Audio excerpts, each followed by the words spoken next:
Student, मैं Vivek Tiwari welcome करता हूं आपका अपने यूट्यूब चैनल वीकेटी केमिस्ट्री में। आज हम फिर 10th केमिस्ट्री के एक नए पार्ट के साथ आए हैं। आज हम डिस्कस करेंगे एनसीईआरटी पेज नंबर 5, 6, 7। आपको याद होगा मैंने इसके प्रीवियस वीडियो में रिएक्शन बैलेंस करना बताया था, how to balance chemical equation. और रिएक्शन बैलेंस करते करते हम Fe3O4 वाला रिएक्शन बैलेंस कर चुके थे। जैसे ही आप पेज नंबर पर एकदम नीचे आएंगे, पेज नंबर 5 पर आप जैसे एकदम नीचे आएंगे, हम देखेंगे क्या रिएक्शन कंडीशंस दी गई है। चलिए, मैंने रिएक्शन के बारे में पहली बात आपको बताई थी कि इधर लिखा रहता है रिएक्टेंट और ये एरो है, इधर बनता है प्रोडक्ट। ठीक है, तो पहला चीज रिएक्शन में लिखा ये एरो बताता है कि ये रिएक्टेंट है और इधर जाने पर क्या बनता है, प्रोडक्ट। कंडीशन नंबर 2, अगर मैंने डबल एरो लगाया तो मैंने आपको बताया था कि रिएक्टेंट अगर प्रोडक्ट बना सकता है तो प्रोडक्ट भी क्या बना सकता है, रिएक्टेंट। अंडरस्टैंड? दो चीजें। अच्छा, तीसरी कंडीशन मैंने आपको बताई थी कि अगर किसी के बगल में G लिखा है तो G का मतलब होता है गैस, L लिखा है तो L का मतलब होता है लिक्विड, और S लिखा है तो S का मतलब होता है सॉलिड। और अगर किसी के बगल में AQ लिखा है तो AQ का मतलब AQOUS एक्वस, और एक्वस का मतलब होता है जलीय, मतलब वो वाटर के कांटेक्ट में है। इसका मतलब क्या हो गया, बोलो, एक्वस। ये मैंने रिएक्शन कंडीशंस बताई थी। अच्छा, जैसे हम पेज नंबर 5 एनसीईआरटी पर पहुंचेंगे 10th के और हम नीचे बात करेंगे तो आप देखिए एक रिएक्शन कंडीशन हमारे सामने और लिख दी गई है। ठीक है, हमारे सामने एक रिएक्शन कंडीशन और लिखी गई है। ठीक है, सॉरी फॉर डिस्टर्बेंस। देखिए, वो जो एक रिएक्शन कंडीशन लिखी गई है वो क्या है बेटा, हमारे पास एक रिएक्शन है जिसमें CO का रिएक्शन H2 से हुआ है और यहां पर बन रहा है CH3OH, और यहां पर कंडीशन लिखी गई है ATM की। आओ पहले रिएक्शन बैलेंस कर लें मिलकर। कार्बन एक बार, कार्बन एक बार, ऑक्सीजन एक बार, ऑक्सीजन 1 बार। ठीक है, हाइड्रोजन यहां पर 4 टाइम, यहां पर 2 टाइम, और अगर मैं 2 लगा दूं तो 2 2 जा 4, लो तो ये तो आसान था। अच्छा, ये जो ATM लिखा गया है इसका मतलब ATM कार्ड नहीं है, पैसा नहीं निकालना है। समझो क्या है, होता क्या है, एक कंडीशन आप जानते होंगे, प्रेशर। प्रेशर सभी लोग जानते हैं। ठीक है, अब मेरी बात सुनिए। जैसे अगर कोई वर्क नहीं होता है तो किसी वर्क को कराने के लिए हमको प्रेशर लगाना पड़ता है। लोग बताते हैं यार प्रेशर लगाओ ताकि काम हो जाए। अच्छा, कोई चीज अगर जनरली नहीं होता है तो हम प्रेशर लगा के जबरदस्ती करने की बात करते हैं। ऐसे ही जब कोई रिएक्शन सिंपल कंडीशंस में नहीं होती हैं तो हम कुछ स्पेशल कंडीशन को अप्लाई करके उन रिएक्शन को कराने की कोशिश करते हैं। तो सुनो बेटा, प्रेशर की यूनिट होती है एटमॉस्फेयर।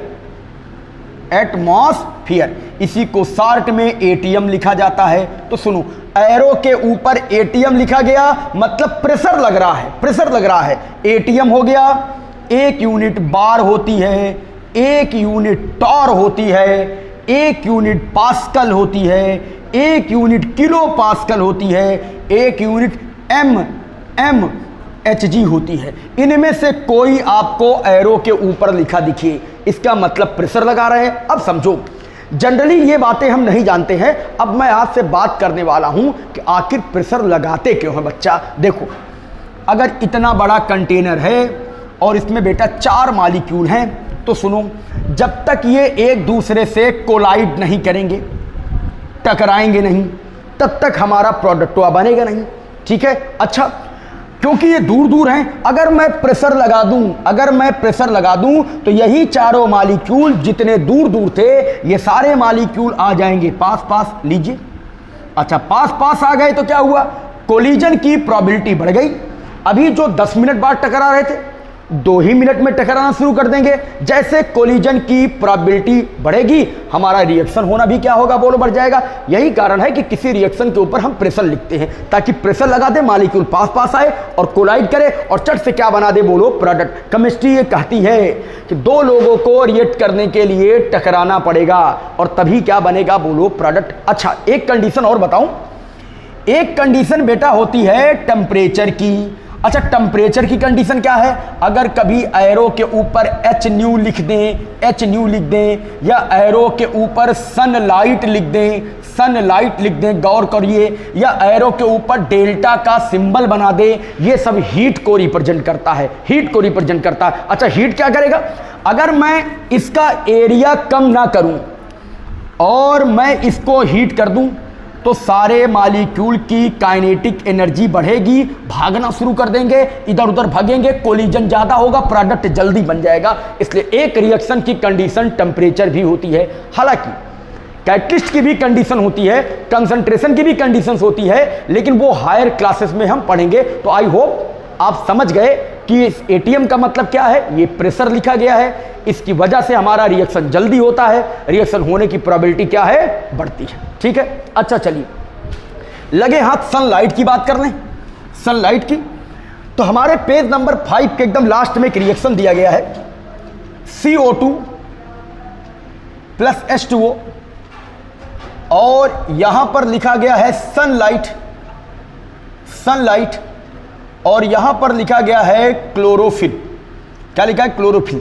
अच्छा, अगर सनलाइट प्रेजेंस है, क्लोरोफिल भी है, जिसके कारण हमारे लीफ ग्रीन दिखाई पड़ते हैं, कार्बन डाइऑक्साइड भी, वाटर भी है, समझदारों के लिए सारा काफी रिएक्शन हो रहा है। फोटोसिंथेसिस, ये क्वेश्चन पूछा गया है बोर्ड एग्जाम में, रिएक्शन हो रहा है फोटोसिंथेसिस। अच्छा, अभी सुनने में आ रहा है कि 10th का बोर्ड खत्म कर रहे हैं, लेकिन बच्चों एक चीज जानो, 10th का बोर्ड खत्म करने का मतलब ये नहीं कि तुम्हारी पढ़ाई बंद करने की बात कर रहे हैं। ये समाज में उन लोगों के लिए है जिन लोगों ने ये सोच लिया कि 10th का बोर्ड खत्म तो बोर्ड खत्म, घर पे बैठो मौज करो। ऐसे लोग जिंदगी में तरक्की नहीं कर पाएंगे। ठीक है, आप अपनी मेहनत करते रहो, बोर्ड होगा नहीं होगा डजेंट मैटर। आइए, तो ये हो गया फोटोसिंथेसिस। ठीक है, अच्छा सुनो, photosynthesis is the process by which any plant form their food material. Photosynthesis से पौधे अपना भोजन बनाते हैं। भोजन क्या बनेगा? ये है भोजन, C6H12O6, इसको बेटा कहते हैं ग्लूकोज, और साथ में बनेगा ऑक्सीजन, साथ में बनेगा वाटर मॉलिक्यूल। हमने रिएक्शन को बैलेंस किया। ठीक है, हमने रिएक्शन को बैलेंस कर दिया। अब बैलेंस आप अपने आप से कर लीजिएगा। मेरी बात सुनो, ये ग्लूकोज क्या चीज होती है? सर, जिसके पीछे ओज लग जाए बेटा, ग्लूकोज, फ्रक्टोज, लैक्टोज, माल्टोज, रहमनोज, सारे कार्बोहाइड्रेट हैं। ये कार्बोहाइड्रेट क्या है सर? कार्बोहाइड्रेट वो चीजें हैं जो हमारी बॉडी में जाती है तो हमको एनर्जी देती हैं। कोई भी चीज मुंह में रखो, च्यूइंग करो, चबाओ, रोटी हो, चावल हो, जो हल्का सा स्वीट लगे, बिंदास ग्लूकोज पाया जाएगा, और तुमको क्या देगा? बोलो, एनर्जी। अच्छा, इस रिएक्शन को बताने का मतलब है कि यहां पर जो सनलाइट लिखा है, ये रिप्रेजेंट करती है कि सनलाइट के प्रेजेंस में ये रिएक्शन हो रहा है। This is the reaction condition. ठीक है, चलिए अब हम एनसीईआरटी के पेज नंबर 5 पर आते हैं। क्वेश्चंस दिए गए हैं और क्वेश्चन मार्क लगा है, उस पर हम डिस्कस करेंगे। लेकिन हम पेज नंबर 5 क्या, पेज नंबर 6 पर आ गए। हम पेज नंबर 6 पर आते हैं तो हमको पढ़ना है कॉम्बिनेशन रिएक्शन।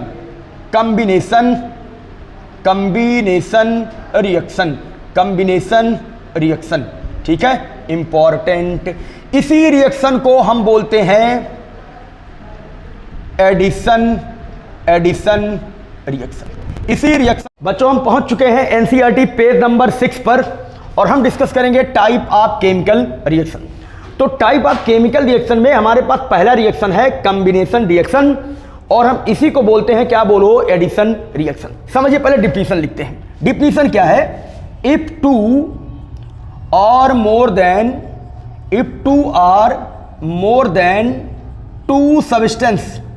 टू सब्सटेंस, वो एलिमेंट कंपाउंड कुछ भी हो सकता है, react with each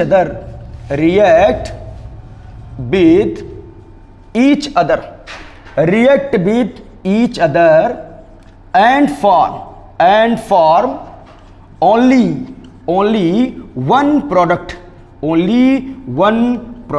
This is known as the combination or addition reaction. For example, हमारे पास एक डिजिट 1 है, एक 2 है, एक 3 है, एक 4 है। आइए ऐड करते हैं। एक 1, एक 2, एक 3, एक 4, तो कितना हो गया 4, 3 कितना हो गया 7, 2 9 और 1 10। आप देखो गिनतियां तो कई हैं, डिजिट तो कई हैं, 1 भी है, 2 भी है, 3 भी है, 4 भी है, लेकिन सम केवल एक आता, मतलब केवल 10, एक गिनती मिली। तो इधर कितने भी लोग हैं, नाम ही क्या है, एडिशन रिएक्शन, जोड़ लो एक मिल जाए, कॉम्बिनेशन रिएक्शन, ऐड कर लो एक हो जाए। तो जब किसी चीज को ऐड करो और आपको प्रोडक्ट सिंगल दिखेगा तो ऐसे रिएक्शन को कॉम्बिनेशन या एडिशन रिएक्शन कहते हैं। अच्छा, हमारी बुक में दी गई है एक्टिविटी 1.4, ठीक है। अच्छा, कुछ बच्चों का यह कहना था कि हिंदी मीडियम के कुछ बच्चे भी देखते हैं, इसलिए सर कम से कम उसकी हिंदी लिख दिया करिए। तो अगर हम बात करें कॉम्बिनेशन रिएक्शन की, तो बेटा ऐसे रिएक्शन को बोलते हैं योगात्मक अभिक्रिया। This is known as the combination reaction, इसी को बोलते हैं योगात्मक अभिक्रिया। अच्छा देखिए, अब हमारे पास है एक्टिविटी 1.4, क्या बोलते हैं, हमने एक बीकर लिया, कॉम्बिनेशन रिएक्शन का एग्जांपल है, हमने एक बीकर लिया और बीकर में डाल दिया CaO। CaO means lime, lime माने चूना, द फार्मूला ऑफ लाइम। हमने CaO ले लिया। अब हम क्या कर रहे हैं, ऊपर से इसमें पानी डाल रहे हैं, वाटर इसमें मिला रहे हैं H2O। तो क्या हुआ, हमारे पास CaO था ही, साथ में हमने मिला दिया वाटर मतलब पानी, ये मिलकर बनाएगा CaOH का whole twice, very famous compound CaOH का होल ट्वाइज। देखिए आप, हमारे पास हैं 2 लोग और मिल्क कॉम्बिनेशन से केवल एक रहा है। This is known as the slaked lime, इसको बोलते हैं slaked lime. This is known as the lime water, इसी को बोलते हैं लाइम वाटर। इसी को हिंदी में बोलते हैं बुझा हुआ चूना, इसी को हिंदी में बोलते हैं बुझा हुआ चूना। अब इसके पीछे एक इतिहास है। बुझा हुआ चूने का मतलब जैसे लगता है कि चूने में आग लगी हो और बुझाया जा रहा हो, ऐसा कुछ नहीं होता है। चूने में कोई आग वाग नहीं लगती है। जैसे अगर कहीं पर आग लग गई हो और आप उस पर पानी डालो तो शी की आवाज आती है, बुझने के शी की आवाज आती है। ऐसे ही जब कैल्शियम ऑक्साइड पर आप पानी डालते हो ना, तो साउंड ऐसा प्रोड्यूस होता है कि जैसे लगता है कि कोई आग बुझाई जा रही है। So this is known as the slaked lime, so this is known as the बुझा हुआ चूना। इंटरेस्टिंग, जैसे ही बच्चा आप चूने में पानी डालोगे, ये जो कंटेनर है ना, ये कंटेनर हीट हो जाएगा। इससे क्या प्रूफ होता है, इससे प्रूफ ये होता है कि इस रिएक्शन के दौरान एनर्जी बाहर निकलती है, हीट बाहर निकलती है। इंपॉर्टेंट टर्म, जिन रिएक्शन के दौरान हीट बाहर निकलती है, that type of reaction is known as the exothermic reaction. ऐसे रिएक्शन को क्या बोलते हैं, एक्सोथर्मिक रिएक्शन। आता हूं मैं एक्सोथर्मिक पे आ रहा हूं, ठीक है। देखिए, अब हम बात करने वाले हैं एक्टिविटी 1.4 ने एक नया मोड ले लिया। नया मोड क्या लिया, हमारा बीकर हीट हो गया। अच्छा, बीकर हीट हो गया, ऐसा थोड़ी है कि आप 2 चीजें मिलाओ और बीकर हीट हो जाएगा। आपने चूने में पानी मिलाया, हमारा बीकर हीट हो गया, और बीकर हीट हुआ तो आ गया एक्सोथर्मिक रिएक्शन। ठीक है, क्या होता है, डिफिनीशन लिख रहा हूं, हिंदी में बोलते हैं ऊष्माक्षेपी अभिक्रिया। This is known as the exothermic reaction, ठीक है। Such type of reaction in which heat is evolved during chemical reaction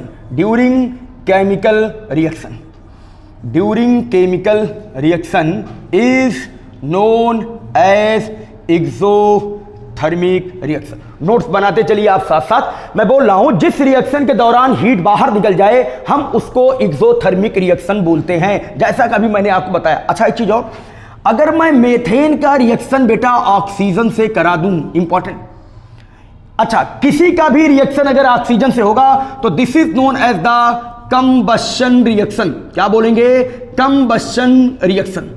combustion को बोलते हैं दहन मतलब जला दिया जाता है। और कोई भी चीज इन द प्रेजेंस ऑफ क्या जलती है, बोलो ऑक्सीजन। ये हमारे पास बनेगा CO2 और साथ में क्या बोलो H2O, और हीट इवॉल्व होगी। जब हीट इवॉल्व होती है तो डेल्टा H की वैल्यू निगेटिव होती है। सर ये डेल्टा H क्या होता है, तो सुनो, डेल्टा H होती है इंथैल्पी, और जब भी कोई एक्सोथर्मिक रिएक्शन होता है इसकी वैल्यू बेटा क्या होती है बोलो, निगेटिव में होती है। तो ये भी एक क्या है बोलो, एक्सोथर्मिक रिएक्शन। हमने मीथेन को ऑक्सीजन के प्रेजेंस में हीट किया, बन गया CO2 और H2O। इसको बोलते हैं कंबशन ऑफ मीथेन, मतलब हम मीथेन को जला रहे हैं और मिल क्या रहा है, कार्बन डाइऑक्साइड और पानी।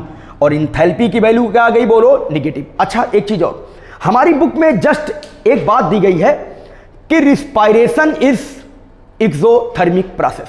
हम जो सांस लेते हैं वो भी एक एक्सोथर्मिक प्रोसेस है। आइए थोड़ा मूव करते हैं बायो की ओर, थोड़ा मूव करते हैं बायो की ओर और आपको समझाता हूं कि रिस्पायरेशन एक एक्सोथर्मिक प्रोसेस है क्यों। अच्छा पहले तो ये भ्रांति मिटा दूं कि रिस्पायरेशन का मतलब होता है सांस लेना। बच्चे जो हम रिस्पायर करते हैं, जो हम रिस्पायरेशन करते हैं ना, वो हमारी बॉडी को एनर्जी देता है, फूड मटेरियल जनरेट करता है। कैसे करता है देखो, देखिए मैंने क्या किया, यहां पर एक आदमी बना रहा हूं। आदमी बड़ा सीधा साधा है, इस पर फोकस नहीं करना है आपको, ठीक है। एक आदमी बना रहा हूं, बड़ा सीधा साधा सा आदमी है, ठीक है। और इससे आपको बताने की कोशिश करूंगा कि आखिर क्या चीजें जनरेट होती हैं, ठीक है। समझो, कैप वैप लगा दूं कहो तो, ठीक है, कैप मैंने लगा दिया। अब देखिए इसकी बॉडी में सेल्स हैं, इसकी बॉडी में सेल्स हैं, दिमाग में सेल्स हैं, पूरी बॉडी में सेल्स हैं, ये सेल है। और आप जानते हैं the structural and functional unit of the life is known as the cell. तो पूरी बॉडी में सेल है इनके, और अगर सेल को जिंदा रहना है तो cell have a need of the oxygen. Cell को चाहिए ऑक्सीजन, सेल को चाहिए फूड मटेरियल, सेल को चाहिए फूड मटेरियल। लेकिन खाना तो हमारा पेट भरता है ना, भोजन तो हमारे पेट में जाता है, सेल्स में कैसे पहुंचेगा? हाँ, इसको ले जाने का काम करता है ब्लड। ब्लड है ट्रैक्टर और ये दोनों है ट्राली। ब्लड के साथ ऑक्सीजन और ऑक्सीजन से जुड़ा है फूड मटेरियल, दोनों अटैच होते हैं। जहां जहां ब्लड जाएगा, जहां जहां ब्लड जाएगा, जहां जहां ब्लड जाएगा वहीं वहीं ऑक्सीजन जाएगा, ऑक्सीजन के साथ फूड मटेरियल जाएगा और पूरी हमारी बॉडी को खट से एनर्जी मिल जाएगी। और इस दौरान क्या होता है, जो हमारा ग्लूकोज होता है C6H12O6 फूड मटेरियल, ये हमारी बॉडी में ऑक्सीजन से रिएक्ट करता है और बनाता है कार्बन डाइऑक्साइड और साथ में क्या बोलो, वाटर। यही CO2 हम रिलीज करते हैं। इस रिएक्शन को बैलेंस करना आपका काम है कि कैसे इस रिएक्शन को हम बैलेंस करेंगे। तो रिस्पायरेशन भी एक एक्सोथर्मिक प्रोसेस है। और हाँ, रिस्पायरेशन से हमारी बॉडी को क्या मिलती है, एनर्जी। सांस ही लेना काम नहीं है, बॉडी को एनर्जी भी मिलती है रिस्पायरेशन से, ठीक है। तो चलिए हमने एक्सोथर्मिक पर डिस्कस कर लिया। अच्छा एक चीज और देखो बेटा, कुछ हम कॉम्बिनेशन रिएक्शन के और एग्जाम्पल पढ़ लेते हैं, ठीक है। अच्छा, लेकिन कॉम्बिनेशन रिएक्शन के एग्जाम्पल पढ़ने से पहले मैं आपको बात करूं, जैसे हम अपने पेज नंबर 7 पर पहुंचेंगे एनसीईआरटी के ऊपर एक लिखा है डू यू नो, क्या आप जानते हो, ऐसे ऐसे बना हुआ है, स्पाइरल रोल कॉपी है, इसके बीच में येलो येलो कुछ लिखा है। क्या लिखा गया है, इसका मतलब हम समझते हैं कि लिखा क्या गया है। देखो बेटा, इसमें बोलते हैं कि जब हमारे घर में कोई पेंटर आता है तो चूने में मिला देता है पानी, मतलब क्या बनाता है, CaOH का होल ट्वाइस। ये है, मैंने बोला लाइम वाटर, चूने का पानी। This is known as the slaked lime, slaked lime, ये हो गया स्लैग्ड लाइम। अच्छा, होता क्या है, जब कोई पेंटर दीवार पर चूने को पोतता है, ऐसे पेंट करता है, तो शुरू में 1 आध घंटे हमें बड़ा खराब लगता है कि यार ये तो बहुत गलत काम इसने कर दिया, यार कोई शाइनिंग ही नहीं आ रही। लेकिन आफ्टर सम टाइम जब कुछ देर बाद इसी स्लैग्ड लाइन पर चिपकने लगता है एटमॉस्फेयर से कार्बन डाइऑक्साइड, इस दीवार पर CO2 चिपकने लगता है। CO2 हमको दिखता नहीं है लेकिन चिपकने लगता है CO2, और ये बनाता है कैल्शियम कार्बोनेट और प्लस साथ में वाटर। और आपको बताऊं, कैल्शियम कार्बोनेट को हम बोलते हैं लाइम स्टोन। क्या बोलते हैं, lime stone. This is the formula of marble, tiles, इनका सबका फार्मूला है। और जब ये बन जाता है तो इसमें शाइनिंग होती है, तो कुछ घंटे बाद हमारी दीवार शाइनिंग देना शुरू कर देती है। इसकी बात कर रहा है, ठीक है। अच्छा, एक बात ध्यान दो बेटा, अगर मैंने एक्सोथर्मिक रिएक्शन की बात की तो मैं आपको एक नई चीज बताता हूं जिसको बोलते हैं इंडोथर्मिक प्रोसेस। समझो, अभी क्या पढ़ रहे थे, जब किसी रिएक्शन के दौरान एनर्जी बाहर निकले, energy release during any chemical reaction is known as exothermic. उल्टा कर दो, energy gain during any chemical reaction, जब कोई रिएक्शन हो और एनर्जी देनी पड़े, एनर्जी चाहिए, तो इंडोथर्मिक बोलते हैं। अगर हमारे पास कैल्शियम कार्बोनेट है और मैं इसको हीट कर दूं तो ये बदल जाएगा CaO प्लस CO2, बिना हीट किए ये ब्रेक नहीं करेगा। मतलब कैल्शियम कार्बोनेट को प्रोडक्ट बनाने के लिए एनर्जी चाहिए, हीट चाहिए। सच type of reaction in which energy is required for chemical reaction is known as the endothermic reaction, known as the endothermic reaction। ठीक है, एनी डाउट? मुझे लगता है कि बात आपको समझ में आ रही है। अच्छा, अगर मैं बेटा H2 से O2 को मिला दूं और H2O बना दूं तो आइए बैलेंस करें। ये हो गया H2 प्लस 2O2, सॉरी ये हो गया 2H2 प्लस O2 और क्या बन गया H2O। बोलो रिएक्टेंट कितने हैं? 2। बोलो प्रोडक्ट कितना बना? 1। This is the example of combination reaction. 2-3 example जल्दी जल्दी लिख रहा हूं। N2 plus 3H2, 2NH3 ammonia बन गया।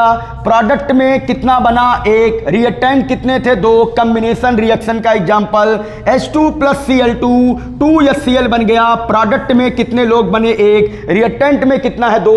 All are the example of combination और एडिशन रिएक्शन। तो बच्चों, अगर आज की बात करें तो आज हम पेज नंबर 7 तक पढ़ चुके हैं। अच्छा, बीच में इंटेक्स के क्वेश्चन दिए गए हैं, एक्सरसाइज के क्वेश्चन लास्ट में है। जो मेरा लास्ट वीडियो होगा वो क्वेश्चन पर होगा। सारे इंटेक्स, सारे एक्सरसाइज के क्वेश्चन को एक साथ बताऊंगा ताकि जब भी आपकी इच्छा हो पेपर टाइम में केवल क्वेश्चन के आंसर देखकर जाइए। अगर आपको वीडियो अच्छा लगता हो और आपको कुछ अच्छी चीजें मिलती हो तो प्लीज लाइक करो, सब्सक्राइब करो और शेयर करो। Thank you for watching VKT chemistry.